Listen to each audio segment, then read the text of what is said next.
Welcome to the 200th episode of the Great Pop Culture Debate podcast. Typically, you all listen to our opinions on music, movies, TV, video games, comic books, and more. But for this anniversary special, we're handing the mic to you, the listeners. In our nearly 6 years and 199 episodes, we've gotten a lot of things right, but we've also gotten some things wrong.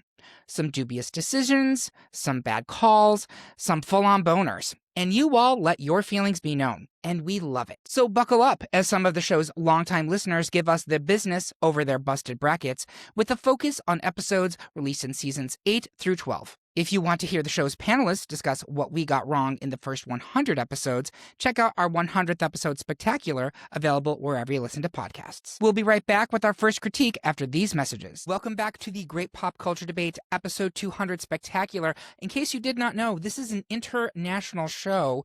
Our network is actually based in the UK. Shout out to Wizard. But we have listeners all over the world, including the Great White North, our friends from Canada. Welcome, Bryce McGregor, longtime listener of the show. Hi, Bryce.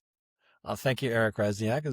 I'm very blessed and pleased to be on. Honored. We are delighted to have you. Bryce has been a listener for a while now. I have. Yeah. Enjoy it. Enjoy every episode. And Bryce tells me we'll send messages with thoughts. And Bryce has a couple specific episodes he wants to revisit. First up, from season 9, we had the best 80s teen comedy film. Bryce wanted to give his perspective on the panel makeup and how it might have skewed the results. Is that a fair assessment? I think so, yeah. I mean, if you're trying to be a really nice way of saying I'm older than you, then yes, you hit the nail on the head. So my point is I did see every movie that's in this episode in person with friends in a movie theater. And most of us did not that were on the panel. And right. Bryce specifically had some thoughts about, was it the final two? Were they the final two? I'm not sure if it was the final two. The Breakfast Club won. Yeah. Which is an awesome movie. Yep.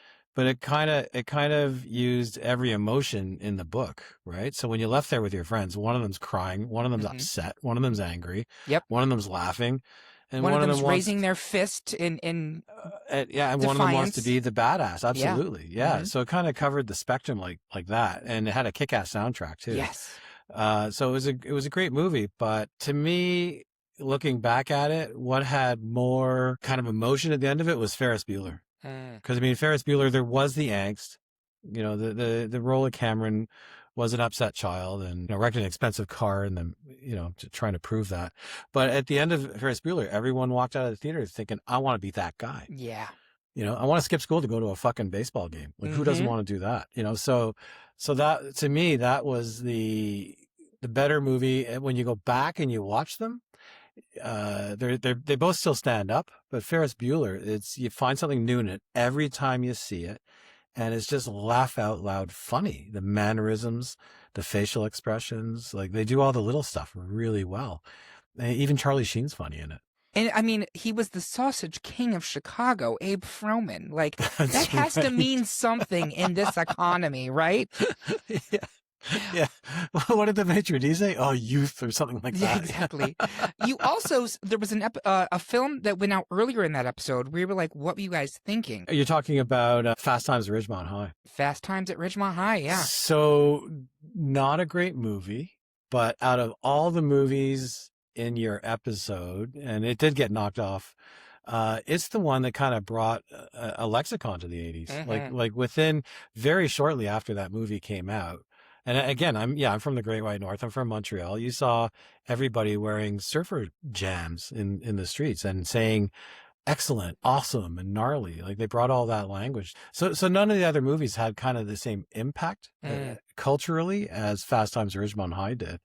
And even when you're watching, again, I'm older than you, but they started introducing not just Spicoli per se, but that character, the dumb surfer dude, into not just sitcoms. There was a surfer dude introduced into Magnum PI, which was kind of a funny, quirky private investigator show out of Hawaii. Yep. So it had a lot more legs to it outside the theater than the other ones.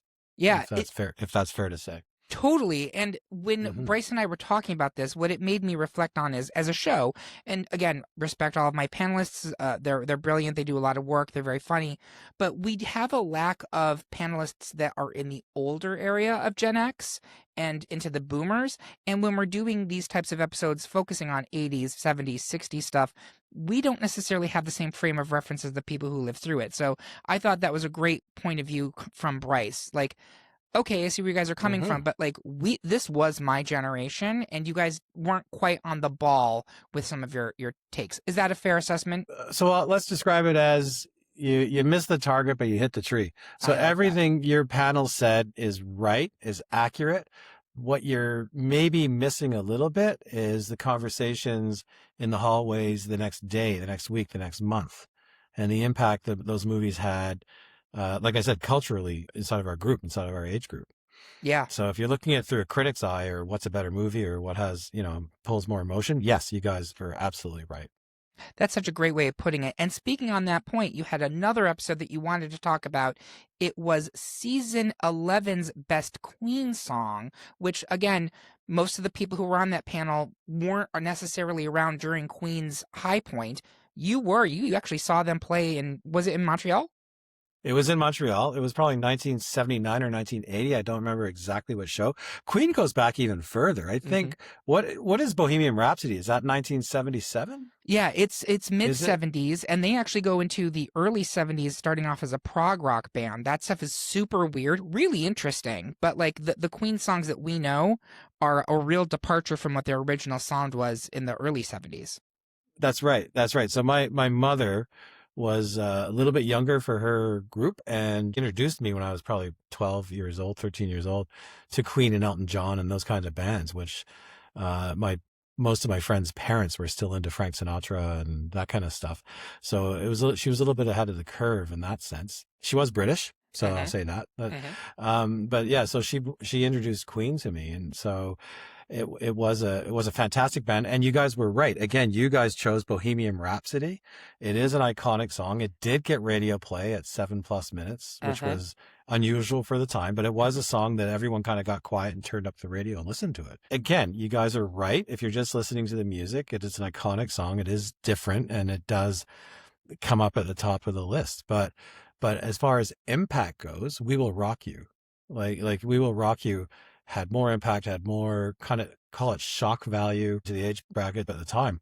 And you'd go into any meeting place, certainly any sporting event, and you'd hear the stomp, stomp, clap, stomp, Mm-hmm. stomp, clap, which you didn't hear that with any other song. So as far as being, again, entering the lexicon, it was We Will Rock You, not Bohemian Rhapsody. And So it remains potent to this day. It's still played at stadiums all the time. you touched on the fact that I did see them live, and the concert I saw live was right when they were transitioning in between those two genres when they brought out their really hard rock stuff. And the first half of the show, Freddie Mercury was in his leotards and prancing around being quirky and singing Killer Queen and Bohemian Rhapsody and those songs. Then they went off and they came back on and they lit up all these colored lights and he was decked out in leather with that biker's hat Mm-hmm. and it just shocked the crowd. Everyone just was silent going, "Oh my God, look at Freddie Mercury." And it was just the most awesome thing ever. It's just, he had just changed personas right in front of us. The circle of gay And it life, was, from flamboyant twink that's, to dominant leather daddy. yeah, Yeah. that's right. Whereas But he, 20 years before Mufasa, we had Freddie Mercury. Yeah. that's right. But he absolutely shocked the crowd, but shocked them in a great way. We're like, "Oh my God, look at this." And it was a lot of fun. And everyone spoke about that for so long after. Well, I love getting this viewpoint, and it is, again, this is an opportunity for accountability, for learning, and I think the point that we have to expand our panelists to include some more folks who lived some of these experiences in the early 80s, 70s into the 60s. We've added a few panelists since then, but we can use a few more. I greatly appreciate it because this type of stuff is stuff that, as you pointed out, if we listen to it on CD or we got it through soundtracks from Wayne's World or whatever, we lack the context that the people who lived through it had. And I think that's such a great point for us to think about in the next 200 episodes. Eric, you are too nice. Call it what it is. You need some more blue hair on your panel. You're not wrong about that. And I'm not talking about Marge Simpson, but we are doing our Best Simpsons episode in season 13, so make sure to check that out. Right. Bryce, thank you so much for doing this. Thank you for listening to the show, supporting the show. Eric, thank you so much. It is an honor being on this show, and I really appreciate being invited. Oh my gosh, anytime. Thank you so much, Bryce. We will be right back after this with even more reflections on the things that we got wrong in the previous 199 episodes. We'll be right back after these messages. Welcome back to the Great Pop Culture Debate 200th episode spectacular. I am here with John Boudreau, has been a vocal supporter of the show since literally the very beginning. So thank you so much, John. I'm so excited to have you here. Well, I'm happy to be here. And we are not going to talk at all about Friends today, are we? No. Not at all about Friends. So you may have heard That me. is me. Yeah, in episodes where we discuss Friends, I have literally given shout outs to John on the show because whenever we discuss Friends, they tend to get booted early. And he's just like, what is wrong with you in their show? So I'm excited for John. He actually has a couple other episodes he wants to talk about. And we're going to start with season 10's episode devoted to the best 80s sitcom. John, give it to me. What do you got? As a person of a certain age who graduated in 1989, I'll throw it out there, right? So the 80s is my generation. Yeah. It is my decade of all things good and all things, well, and of all things. So the thing that I was really struck by with of the best 80s sitcom is how quickly The Cosby Show was absolutely dismissed. And I understand, I get the passions, I understand the history, the sins of, Bill Cosby. Let's put it out there. And here's the thing that I loved about The Cosby Show. It was not only the number one show, but it was number one for 5 consecutive seasons. Yeah. Only one other show, sitcom in history did that, and that was All in the Family. So speaking of juggernauts and icons, right? So there's that. And it reinvented or reignited the sitcom genre. And yes, there, of course, have always been sitcoms, but there was a time when they were like, the sitcom is dead. And so NBC came in with this great concept. I mean, here is this wealthy Black African-American family with, she's a lawyer, he's a doctor, and there it is. It's all out there with kids. Yes, they were adorable and they grew up. And so we brought in new kids. And the thing that I loved was that it was so immersive. You had to watch The Cosby Show because there was no recording. There was no streaming. There was none of that. So like you had to watch it on Thursday nights because it was all people talked about on Friday. And it just defined, I think, the 80s. And men were buying sweaters that matched Bill Cosby's, crazy style.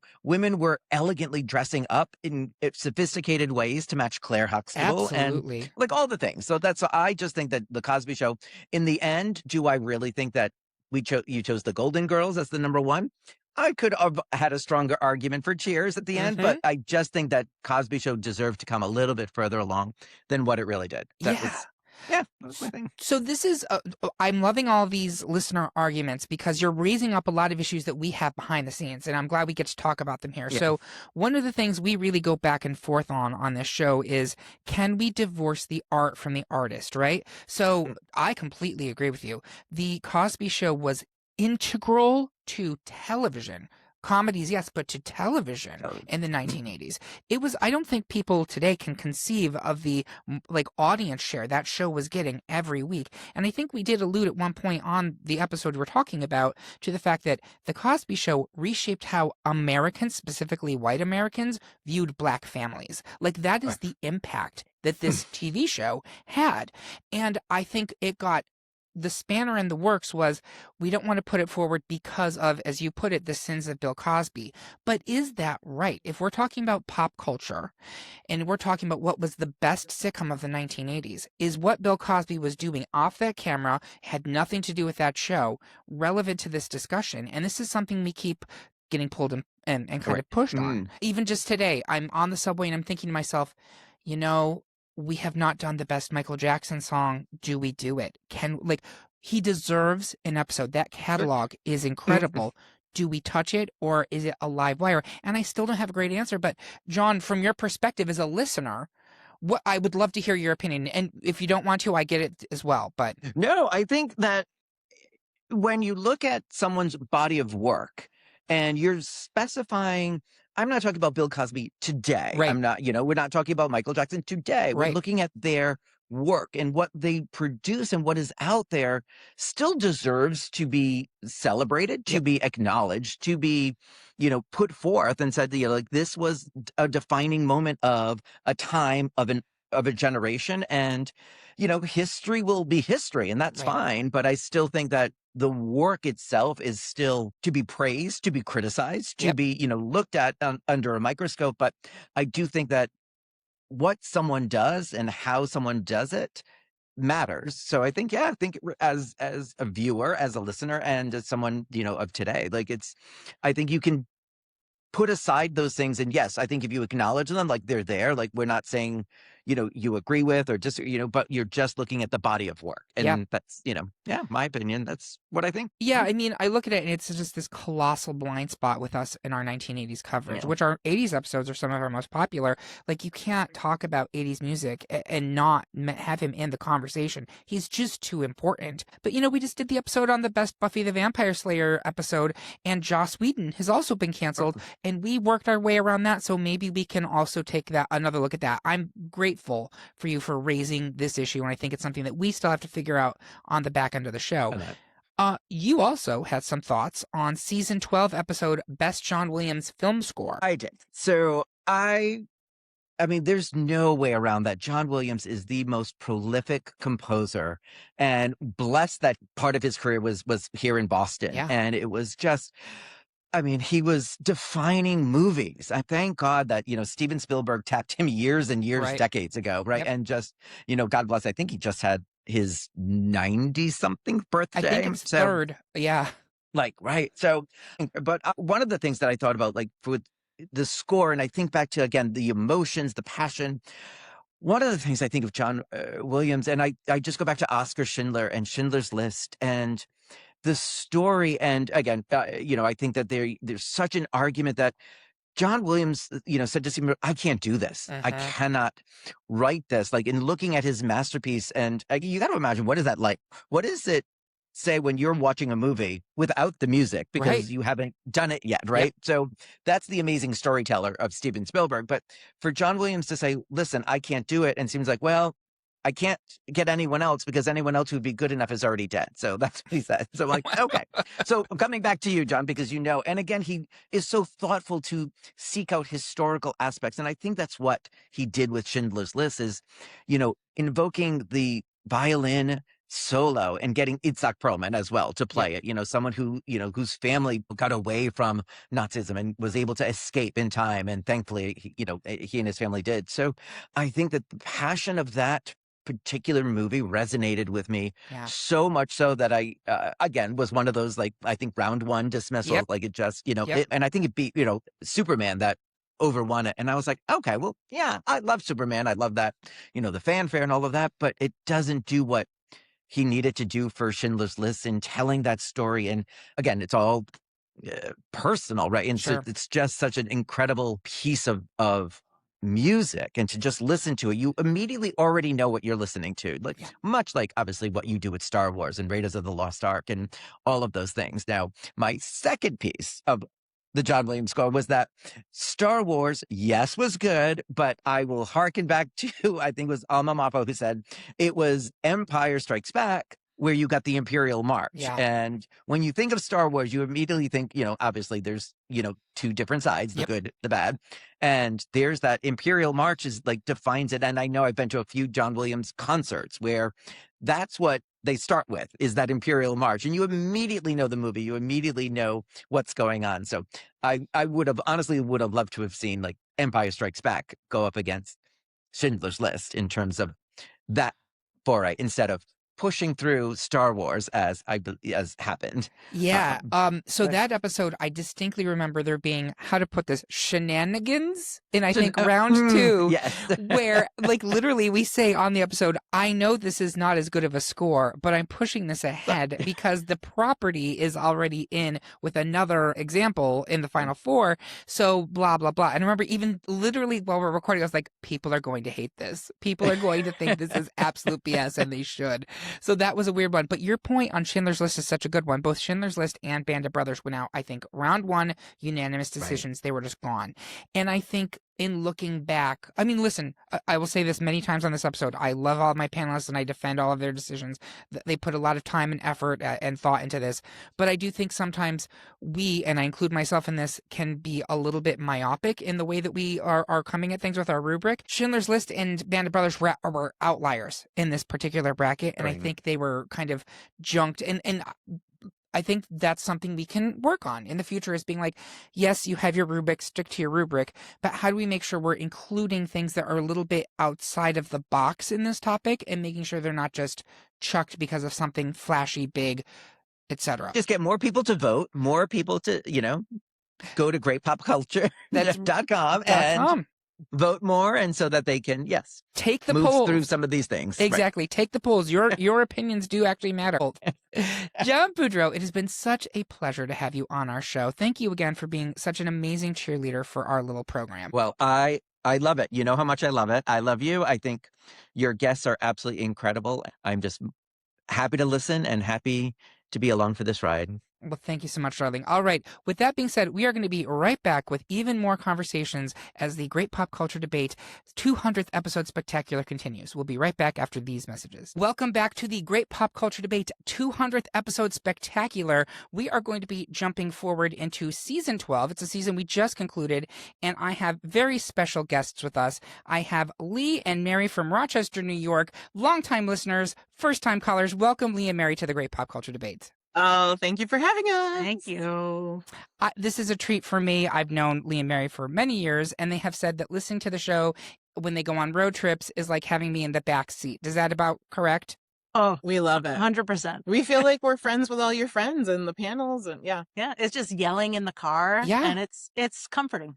It would be the first time I've ever been in the backseat of a car with a woman, but I appreciate the interest. So thank you very much. Now, both Lee and Mary have separate episodes of season 12 that they want to talk about because they have some thoughts, and it's time for some accountability.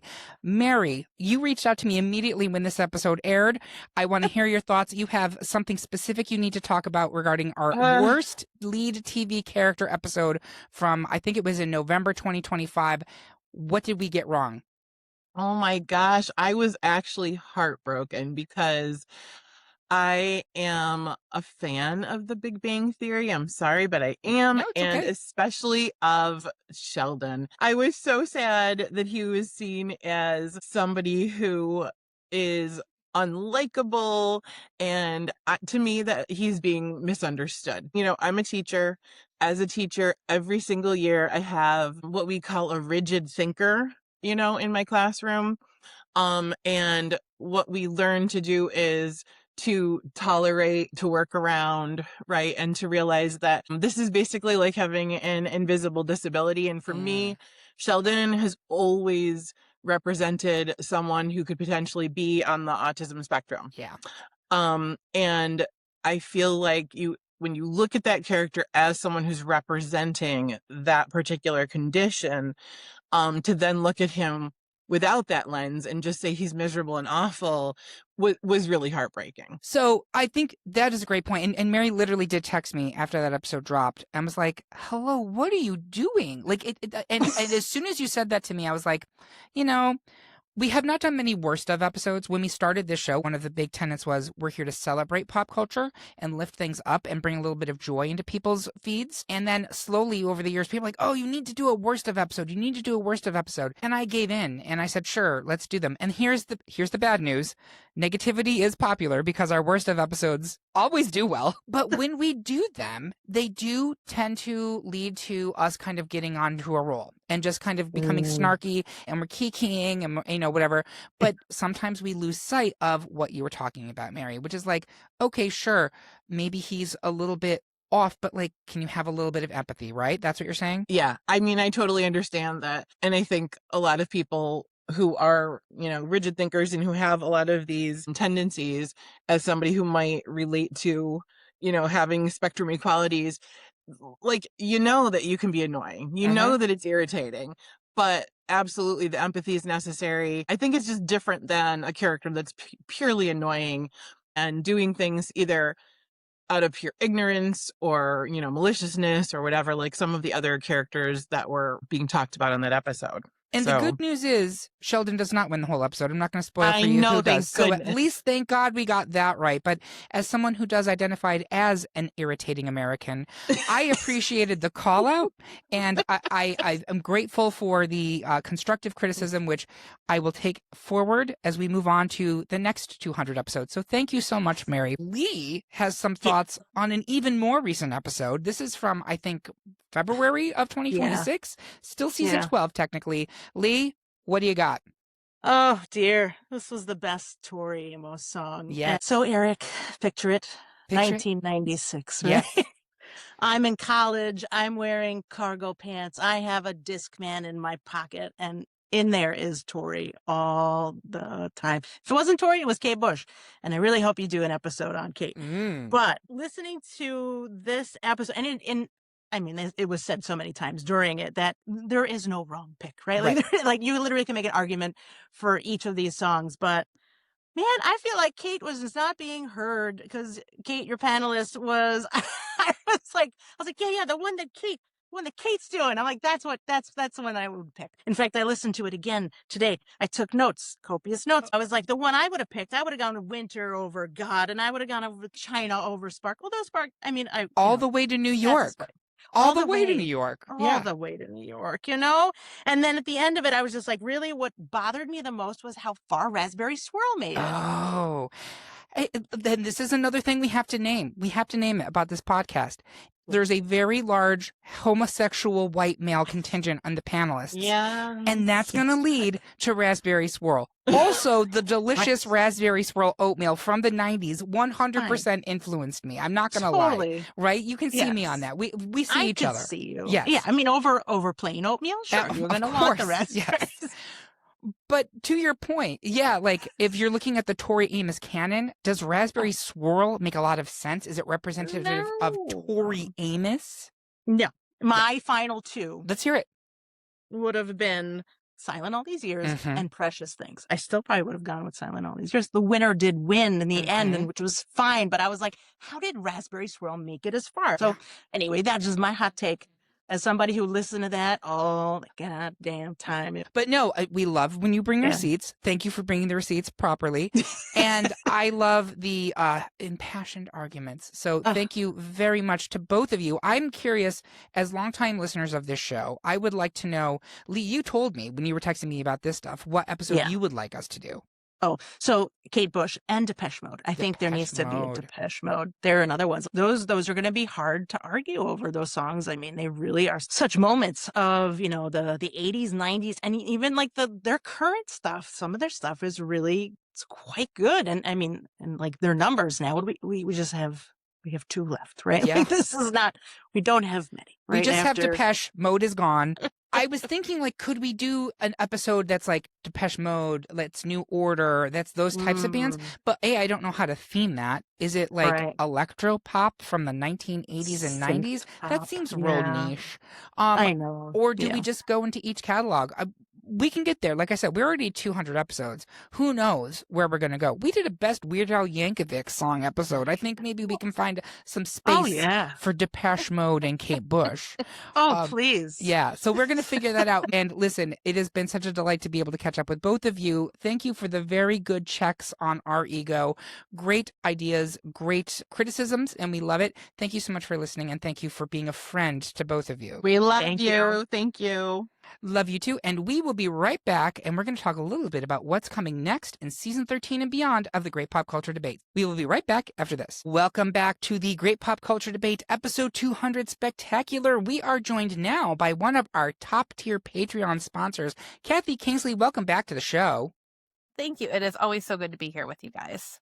Kathy has been now on, I think, at least 3 episodes. Is it 4? I've lost track. I know it's top model photo shoot, best drag race runway season 7 through 12. And then best Hamilton song. And then I don't know if it's out yet or not, but best RuPaul's lip sync seasons. I forget which. The later season. Yeah, number 4. So that's the 4th one. Best drag race lip sync 2020 to 2025, I think. So something like that. Yeah. carved out a nice little niche for you here. But in case you don't know, our top tier Patreon supporters actually get to pick an episode topic that we will record, and then they get to join the panel and actually debate with us and for the episode. So you've done that for 4 now, but you've got other perks in the Patreon world that you also enjoy, right? Yeah, I absolutely love, and this is, I think, a perk, like even at the lowest level, is being able to be on the Discord channel. Yeah. That is one of like my go-tos in terms of like social media. Like the rest of social media is a dumpster fire, but like I love coming to the Discord channel and talking with people. I've met virtually so many cool people on that channel. All the panelists are there and other people talking about what's new in pop culture, what's new in music. I've discovered lots of cool things about books and TV and movies and Drag Race and Muppets, and it runs the gamut. It always brings a smile to my face, and I love just chatting with you guys and shooting the shit. Yeah, and we love being able to do that with our listeners, right? Like that's one of the best parts of doing this project is connecting with other people and hearing their opinions on pop culture. And Kathy's super involved in it, but we do this for Top Chef. We do this for Drag Race, obviously. We do this for movies, for music, for just general Survivor's TV, a channel on Survivor, there. General reality TV, like it's all there. Love is Blind. Like and when I tell you we're constantly talking about this stuff, we're constantly talking about this stuff. Yeah. There's always notifications. Yep. So if you enjoy pop culture, if you are looking for a cool, chill, non-aggressive, non-condescending place to be active in your pop culture discussions, and if you're not a total asshole, which I will be very clear, like we've been lucky. All the listeners that we've admitted to the Discord have been just lovely. I hope we can continue that streak, but I'm very proud of the fact that we've created a very supportive, very nurturing environment for our listeners and our panelists to communicate constantly, and we want to keep that going. But to become part of that, you need to become a Patreon subscriber. So go to patreon.com/great pop culture debate and subscribe. I think Patreon, a $10 level and more gets Discord. $10. Totally worth it. That's like a couple cups of coffee. It's not even a burrito. It's not even a burrito at Chipotle. I'm just putting it that way. And think of all the hours of entertainment that we give you. So, Kathy, speaking of hours of entertainment that we give you, you have some thoughts about some episodes that we've done and we got it wrong. So I'd like to start with season 8. You wanted to talk about our best Pixar film episode. No. This is less of a wrong opinion and more of I think a case can be made for other movies on this bracket. To be clear, Pixar has put out a lot of really incredible movies, a lot of really unique, original movies. Toy Story, I think, is great. It's not my favorite of the trilogy. I prefer Toy Story 2 or even 3, I think, are better than the original. The original is fantastic, but the other two, I think, are stronger. It kind of builds on that original premise and the original humor and the emotion behind it. I went through and I looked at each of these and I picked kind of based on the bracket. What would I have put forward? Because the bracket kind of makes a difference. And we'll talk about this in one of my other wrong opinions because I think the bracket played a big role in why that decision went wrong. For me personally, I would have put Inside Out forward, and that's partially personal because it's one of my son's absolute favorite movies, and it really helped him at a time when he was kind of struggling with how to identify emotions and how to handle big emotions. It was also the movie that he picked to watch the last night we lived in our old house the day before we moved to a new house. So it was like, it really hits an emotional core for me, which super important. But I also think it represents Pixar in a way where they take ideas and concepts and visualize them and make them relatable and accessible to children, but also accessible to adults. Because like, honestly, putting emotions in your brain and making them different colors and making them have these personalities is just such a cool idea. And not to mention the soundtrack, just like if I hear those like piano notes, and you know the ones I'm talking about. I know exactly like, what we're talking about. I tear up every time. Like, it is an incredible movie. That would have been my pick. Again, I don't know that it was necessarily a wrong opinion, but I think there were cases to be made for others on the bracket. Well, this gets to, even like right when we released that episode, I did get feedback from listeners that were just like, hey, the primacy argument is not a good argument. And this, I think, was really the moment in our show where it was like, Oh, yeah, that makes a lot of sense because literally I had people saying to me, if the very first thing of something is the best thing of something, then what's the point of even talking about anything else? You've literally basically just invalidated everything that comes after it. And I was like, you know what? It's a damn good point. So now I think if you listen to episodes post season 8, we actually name specifically the primacy argument gets us into trouble. That was That because brony of argument. yeah. Like we literally pivoted to that after we got feedback from our listeners. So we actually do listen, and I think that's a really good point. I want to talk about brackets, but you said another one of yours actually was deeply influenced by the bracket. Which one are you talking about? That was Best Mean Girls quote. So that's season 9. And when I put out the call to our listeners about what episode did we get it wrong, the number one answer across the board was season 9's Best Mean Girls quote. And I want to make this very explicitly clear. I love all my panelists. I appreciate all their hard work. I'm not trying to invalidate their work. But when I tell you that there was a palpable outcry after this episode was released, and I knew it as soon as we finished recording, I was like, oh, that's not going to go over well. But talk to us, Kathy, about your personal feelings on it. So I remember I tend to listen to these when I'm driving in my car. It's just how I listen to them. So I was literally yelling. Like I'm pretty sure I had people in traffic looking at me like, who is this crazy bitch who is yelling at her? Like, what is going on?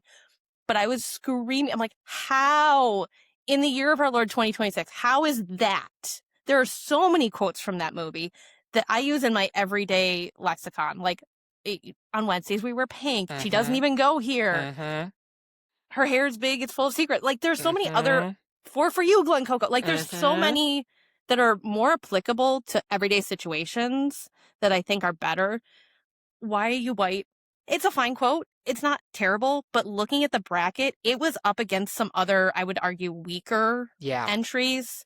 And so like it was of that quadrant of the bracket, the strongest of that quadrant. How it made it beyond that quadrant, I don't know. Like it was up against, I think on Wednesdays we wear pink, which I still remember in one of my old jobs. There are people who still wear pink on Wednesdays because of this movie. Like the cultural impact of that cannot be overstated. Even if it made it to the final 4, how does it make it to the final 2? How does it become the number 1? I still don't understand it. It is wild to me. Decisions were made, and I'm so glad that we're having this conversation. We're putting it out into the world. Again, I will not invalidate any of the work from my panelists. I adore them. I cherish them. I respect them. I do want to talk about the quote episodes in general, which have become kind of complicated behind the scenes. So here's a little information for you listeners, understanding how the sausage is made. So for the quote episodes, we generally don't do polls because it's impossible to do a poll for that. Asterisk on that. We'll come back to polls. But we do ask the panelists to put forward their favorite quotes, and then we find common denominators between them, and that's how we make the bracket. Increasingly, the response I get from both listeners and panelists is the quote episodes are not actually quotes anymore. They are now exchanges, and some of them are full-on soliloquies. And I agree. So the last one we did was Best Naked Gun Movie Quote, which was a very fun episode. It was a Patreon-sponsored one. I'm glad we did that. But moving forward, we are going to be tweaking our approach to the quote episodes, and we're actually going to be harnessing the power of video, which, in case you aren't aware, all of our episodes are now on video. You can find them on YouTube. If you're not subscribed to the YouTube channel, please go and do so, because we're also doing other YouTube exclusive stuff that's not on the podcast feed. But we're going to do really shitty quick drag, and we're going to act out the quotes in like really bad costumes and cheap things, and we're actually going to make little mini movies for them, and that's how we're going to do quote episodes going forward. I love this, and now I need to find a movie that we could quote. Well, Arrested Development quote? Arrested Development quote is very high on my personal list. So we're going to pick, Kathy gets another sponsored episode. If you're a top tier Patreon sponsor, you get an episode each year. So that is one of her ideas. I've been itching to do Best Arrested Development something. So maybe we can do Best Lucille Bluth quote from Arrested Development, and we're all in bad Lucille Bluth drag.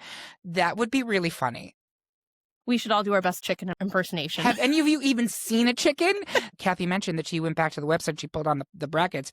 The brackets for all of these episodes are available on the episode page on greatpopculturebait.com. I want you to go. I want you to download it. I want you to fill it out. I want you to sit there and say, how did you idiots make that decision? Because that means that you're engaged, and we love it. So thank you, Kathy. Those are really great picks. Those are things we needed to discuss. And thank you so much for being a Patreon supporter. I know we say it every episode, but like literally we could could not produce this show if we did not have the support of our Patreons. Like, it does cost money to produce this. We do not make a lot of money on a podcast. I don't know if people think that this is some, earth-shattering revenue generator, but we're doing this because we love doing it and because we enjoy making the show, and that's only possible because we have the financial support of our Patreon. So thank you so much, Kathy. Happy to. It's the one subscription I will never cancel. Thank you very much. And I encourage you, if you have not done it, please go to patreon.com/greatpopculturedebate. For the $10 ones, you get the Discord. You also get a nice piece of swag. We got great little tote bags. We have some t-shirts. We got some mugs, I think, you can choose from. You also get exclusive episodes. Like, all of season 0 is completely behind a paywall. You'll never get to hear it. You were going to say, Kathy? It's totally worth it. Season 0 is wild. It is a completely different show. It is rough and ready, as Paul Holly would say. But definitely check that out. Fun. Become a Patreon supporter today. Patreon.com/greatpopculturedebate.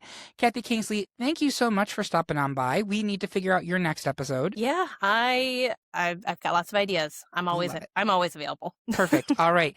Thank you guys so much. We are going to have more conversations about what we did wrong. We'll be right back after this break. And we are back for the Great Pop Culture Debate 200th episode spectacular. We're going to wrap this sucker up by having a little producer chat. So these 3 gentlemen are the producers on the Great Pop Culture Debate. They've also been on the show. All of them are panelists as well, but they're doing a lot of work behind the scenes. What you don't see is they're there harassing our panelists during each episode to keep them on pace, to keep them moving. They're reaching out, getting things scheduled. They're doing a lot of work behind the scenes, and we all talk constantly about how we can improve the show. And on that note, I would like my panelists to kind of share the episodes that they, in the last 100, thought maybe didn't quite turn out the way they expected. So, Bob Erlenbach, I'd like to start with you. In the last 5 seasons, what are some episodes where you're like, that was an interesting choice? I have 2 to talk about. And the first one is Best LGBTQ Superhero.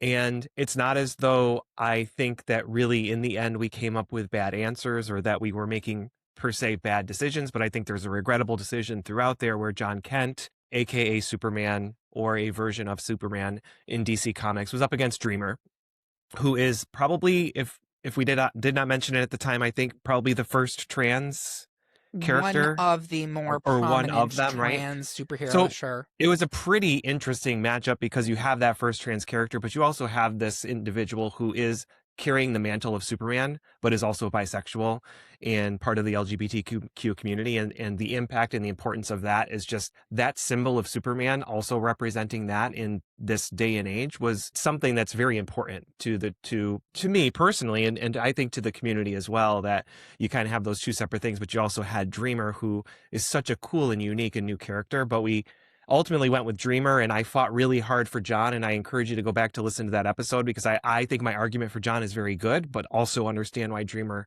went forward. From season 11, by the way, just pointing that out. Yes, absolutely. So it's regrettable that he had to go out so early. It's kind of like, why did they have to be paired up in that round to not allow him to be maybe closer to the final 4 at the very least? But it's a great episode. It has Steve Orlando, a comic writer, as a guest as well. So I encourage you guys again to go listen to that. And the second one is not that I think that Nickelodeon episode came out wrong in the end. I think we ended with the right, or one of the best.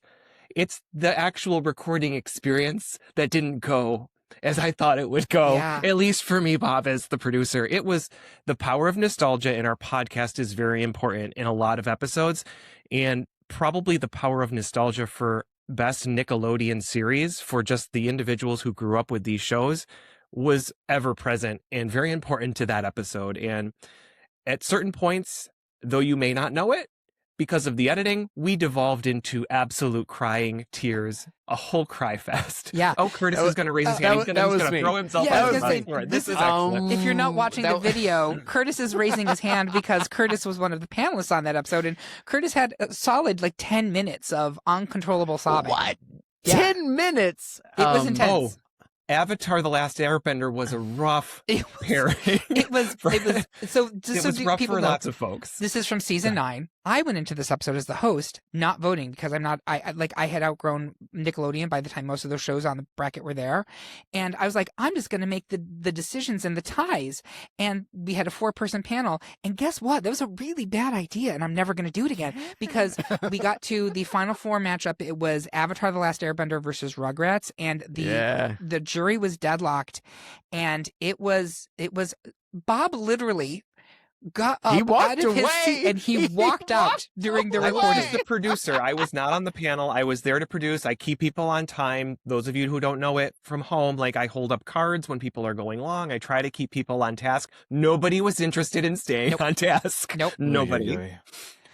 It was, and I feel so bad for Bob, Curtis. honestly. No, I get it. I like now I truly understand. Like I've been a producer as well, and I've been the person holding up those cards. I get it. Nostalgia is hard, right? Mm-hmm. When you really truly care, like when something made you, because that is what those shows did. It is truly an imprintation. Is that a word? Sure, we're gonna go with that. It is now. Sure, why not? And that's what those shows did to me. So I know what I did to you, Bob, and I'm so sorry. And I still stand by what I did in that episode because I couldn't choose. And audience, I know that you're listening, and I appreciate that.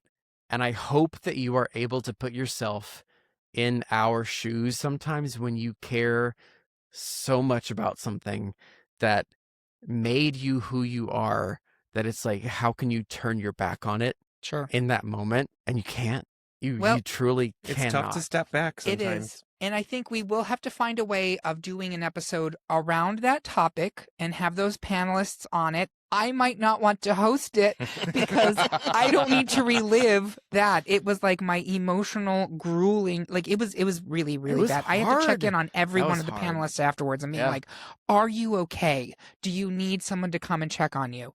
But we'll figure out some way of making that right. I promise you. I say so that what to you're everyone. trying to say is that the hot takes sometimes feel like cold steaks through the heart. It's true. That's exactly what it feels like. Thank you, Derek. Hot takes, cold steaks. Exactly. Derek, do you want to talk about a few of your from the last 5 seasons that you thought maybe turned out in a way that you weren't expecting? Yes. So I have one from season 9. It's Best Madonna Music Video. Spoiler, all the ones that I'm about to talk about, I was on, so I have opinions. A very obvious winner took the crown for Best Madonna Music Video. I won't spoil it, but I still maintain that the cultural impact and the controversy that the Like a Prayer video generated means that it's more indicative of Madonna pushing the envelope in the video medium. And I stick by my sentiment that you could listen to Like a Prayer and there's nothing really controversial about it. You had to see the video to appreciate what she was trying to do and the controversy that it drummed up. I think you look at what ended up winning, the song and the video go perfectly together, and everything's fine and everything's copacetic. And yes, it probably deserved to win, but stick by that opinion. Season 10, I have 2. Okay. One is Best Song of 1978. I will say that I know why we crowned the winner. Again, not spoiling it, but it's sad that we have talked about I Will Survive on this podcast so many freaking times, but while she will survive, she's always going to be a bridesmaid and never a bride. Yeah. And that really bums me out. Yeah. The last one is Best Tina Turner Song. So when we recorded this, we were really in our feelings about the 2024 U.S. presidential election. And to be clear, it was leading up to the election. It had not happened it yet. Was It correct. was post-Biden dropping out. Kamala was in the running. Go. I think that we recorded the episode before the election, and I think the episode may have actually come out after the election, which makes it even worse. Yeah. It makes it even worse. I was stumping really hard for We Don't Need Another Hero just because of I was going deep in the lyrics and I was getting it, whatever. But it felt really poignant at the time. It had no business winning over The Best in the Final 4 matchup, nor should it have won over Proud Mary in the final. So, I mean, I'd ask what we were smoking, but the answer is clear. unjustified hope. We were smoking unjustified hope. It was, I think, what the children call the copium now. It was a great episode. It was very much of its time. This is one of those like learning moments, like when we're having a specific political moment, it can influence the way we take on even these topics. And that one for sure. It's a really good episode. We have Mrs. Kasha Davis from RuPaul's Drag Race, who's a huge Tina Turner fan, as the guest judge on there. But it, like, looking back on it now, yeah, that answer does seem like it kind of comes out of left field. Curtis, did you have any that you wanted to relitigate? Eric, I think we've made just so many terrible decisions. None of them certainly come to mind. I have a few I'm going to go over. From season 8, Best Superhero Film. This is a great example of something we talk about a lot on the show, recency bias. So this episode came out shortly after the Spider-Man Into the Spider-Verse, which is the second part of a trilogy that has not finished yet. We are now, I think, at least 3 years past when the third film was supposed to come out, and it still is not out. I don't think it's coming out till 2027. And somehow, this won Best Superhero Film, and I didn't think it was right then, and I don't think it's right now. All respect to my panelists. All respect. I just think it's wild that that's what we came up with. And then finally, in season 12, this one is actually Derek Makita's producer pick episode. It was Best Annie Lennox Song, and the final two came down to Sweet Dreams Are Made of This versus Here Comes the Rain Again. Literally, as soon as we stopped recording, I was like, how did we end up with Here Comes the Rain Again? I don't know how that happened. I don't know how happened. I don't, like, literally. Blame Todd. Just blame Todd. Listen, You're that's my brother. Todd. I blame him for everything. And that's going back for 40 years. But seriously, I was just like, I don't think that's the right decision. Within minutes of hitting stop, like, I don't think we got that right. So it's a great episode. It's wonderful. Ashley Stiles from Wizard Radio is the other guest panelist on it. It was wonderful to talk about her work, but I think it should have been Sweet Dreams Are Made of This. I mean, it's a cultural moment. I mean, yes, it should have been, but like also there was no 90s Annie in the final, and that bothered me. That bothered me. You know what I mean? It was a Eurythmics off, which is like okay, sure. This bothers me. Yes, you were going to say something, Curtis? I was just going to say, I always thought it was Sweet Dreams Are Made of These. Yes. Yeah, because that's how she fucking says You think it's these, the way that you pronounce these. It, 100%. It rhymes with sweet lyrics. and that dreams still coming. are made of these. That's how it sounds. Apparently, it's people 100% thought it was, how it sounds. People thought it was cheese when it first came out. Street Dreams Are Made of I Cheese. would love a Sweet Dream Jason made of Waterfalls cheese. probably thought that it was Sweet Dreams of Jason of Cheese. The cross-eyed bear, absolutely. Don't you dare. Don't you dare. So speaking of this, about episodes still to come, I would now like to ask my producers, what are episodes that we have not done yet that you would like us to do? I'm actually going to start with Curtis. Which ones do you want us to do? Okay, I have 3. The first is Best Birdcage Quote. Oh, sure. 100%. Yeah. Yes. I love the Birdcage. Oh my One God. of And my girls. favorite episodes. Mine's got girls on it. Does yours not have any girls? Do you not have any girls? I mean, the episode would basically be just the whole script Curtis. of the movie. Yes, it would because, be like, so oh my God, reaching how at do you each other. decide? We Like we're would doing just right now. perform Birdcage for Yes. you, and Yes. that's the episode. One of my favorite episodes that we've ever done is Best Robin Williams Film, which I stand by. Like, Robin Williams is one of my favorite actors of all time. My dark horse, or like, I don't know how to like name it, but I so want to do Best Hard Liquor, where every participant has to take a shot of the hard liquor while we do the episode in every. Oh my I think it would be so fun and stupid and drunk. But I enjoy liquor. I barely know her. Cheers. I'm He's drinking getting started bourbon. on it right now, folks. You're listening to doing the his preview research. of the great Yes. pop culture Baby. debate. Elaine Started. Stritch, She ladies and ends gentlemen. it. Exactly.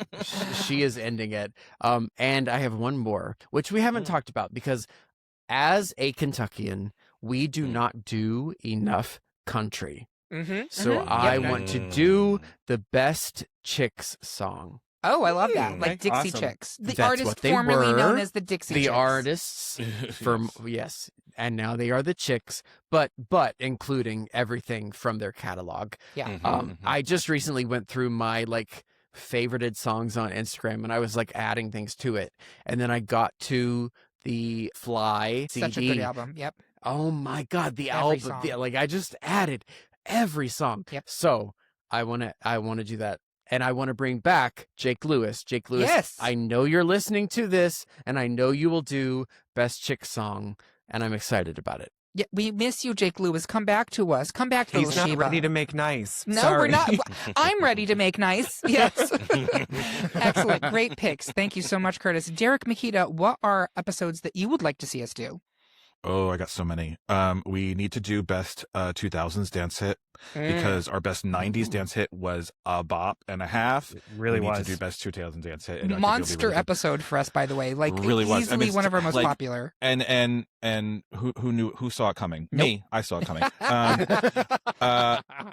Best. Okay, so I'm going to title this because we've been talking about this for a really long time. Best song with a sax solo. Oh no! Because I think, like, how do you? Yes.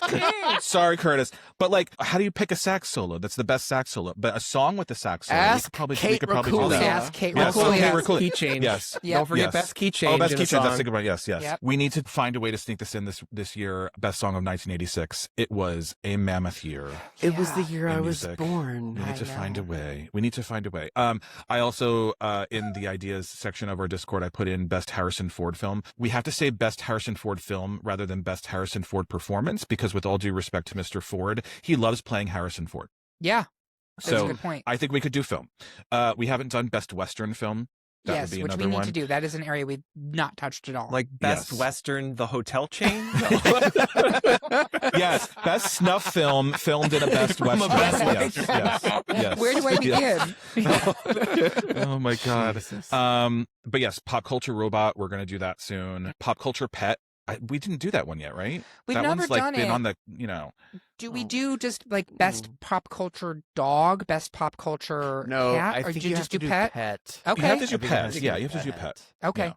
Great. Don't, And it's don't gonna make be the cat Comet people and the from dog Full people House. fight. I Oh. mean, yes, I'd love to. The cats and the dogs, they need to fight against each other in this episode. And Okay. yes. Yeah. Living together. Mass hysteria. Great picks. Bob Erlenbach, what are some of the episodes that we have not done that you think we should do? We've talked about this already as we chatted here. I think, and Curtis brought this up mostly, we are the best as a podcast when we do the really stupid shit. Yeah. And when we can kiki and when we can play off of each other. Like if the four of us, which I don't think we've ever done, if the four of us did a we panel, have like never done an can you episode imagine? We together? should probably We should figure. do. Let's do that. Let's put that on the list. Like Yep. let's have Who the would four of us produce get it, though? together. That's a great point. That's a good point. So it might be like a 3-hour episode Yes. by the end because Yeah. nobody will Why be not? there to keep us on time. Yep. But anyway, it's the stupid stuff. So for me, I think we need to lean more into some campy type of episodes. Like, give me something Dynasty.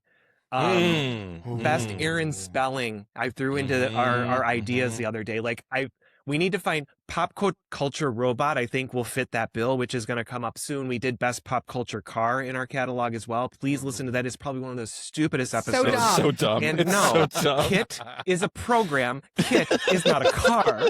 And Optimus And- Prime is a car. He is not a man. Optimus Prime is a human Bob, being. I'm sorry. I'm He's gonna not walk off. Show this some episode right now. respect for Optimus Prime. But anyway, like that And that's stupid the stuff, episode, that right everybody. there. Thank That's you. the episode, right? That's the That episode. stupid stuff is what makes us so good. So I think we do so many really great episodes, and I think we get very passionate and very sometimes earnest about the topics, etc. That we need. I think we need to program some more of the stupid shit. So I think that's where it comes down to. I love stupid shit. Yeah, Yeah. I love that. More stupid shit. You heard it here first folks. Because we're a comedy podcast at the end of the day too, right? Like Yeah. I think we hope to and we aim to be a pop comedy podcast. We want you to listen, enjoy what you're listening to, but also laugh and have fun. It so feels I think good to laugh again. it feels good to sit. God Yeah. damn feels it. good It is to laugh. 2026. Everybody fucking we laugh, need it, please. indeed. Where's But that Aaron Patreon spelling or ad, by the dynasty way? related Where is is probably it? tops in my brain. We're So Well, we're we- recording it right after right now, this. yeah. We're doing best nighttime primetime soap opera for I think season 15. So, and I will tell you right now, you will pry Dynasty out of my cold, dead hands. probably for me too. And so, I'm just gonna tell you that, like, most of the time, I really genuinely don't care what wins, contrary to the conversations that we just had. But like, I'm sorry, I'm gonna be a bitch about that one with shoulder pads on and a lily Melrose pad. Place, another hilarious episode, I Yes, think, right? Because it was absolutely. campy and stupid. So Campy and stupid. I don't have any because it's my show and I'll do whatever episode I want. So, with that being said, we hope you enjoyed this walk down memory lane, as well as us getting lovingly spanked by our listeners. If you have opinions on the show, hit us up on social media. We're on Blue Sky at gpcd.bsky.social and Instagram and TikTok at Great Pop Culture Debate. Make sure you subscribe to our accounts, as well as to the show and our YouTube, where we now have video versions of the episodes, as well as original debates that you won't find anywhere else. And don't forget to head to the polls section of greatpopculturedebate.com and vote on the open polls so that you get a say on what we tackle next. And the debates keep coming as season 13 starts dropping with new episodes next week. That may be an unlucky number, but not for us. This season is packed with great episodes, including Best Alfred Hitchcock Film, Best Stevie Wonder Song, Best Sci-Fi TV Series, Best Woman-Led Comedy Film, Best Stephen Sondheim Musical, and so many more. And it all kicks off with the Best Song of 2006, dropping on April 14th. Thank you so much for listening to this episode, as well as the previous 199. If you love what you heard, please consider supporting us on Patreon, where you can get even more exclusive content, and you get episodes a whole day early. We hope you have a good one, and remember, everyone is entitled to their wrong opinions, including us sometimes.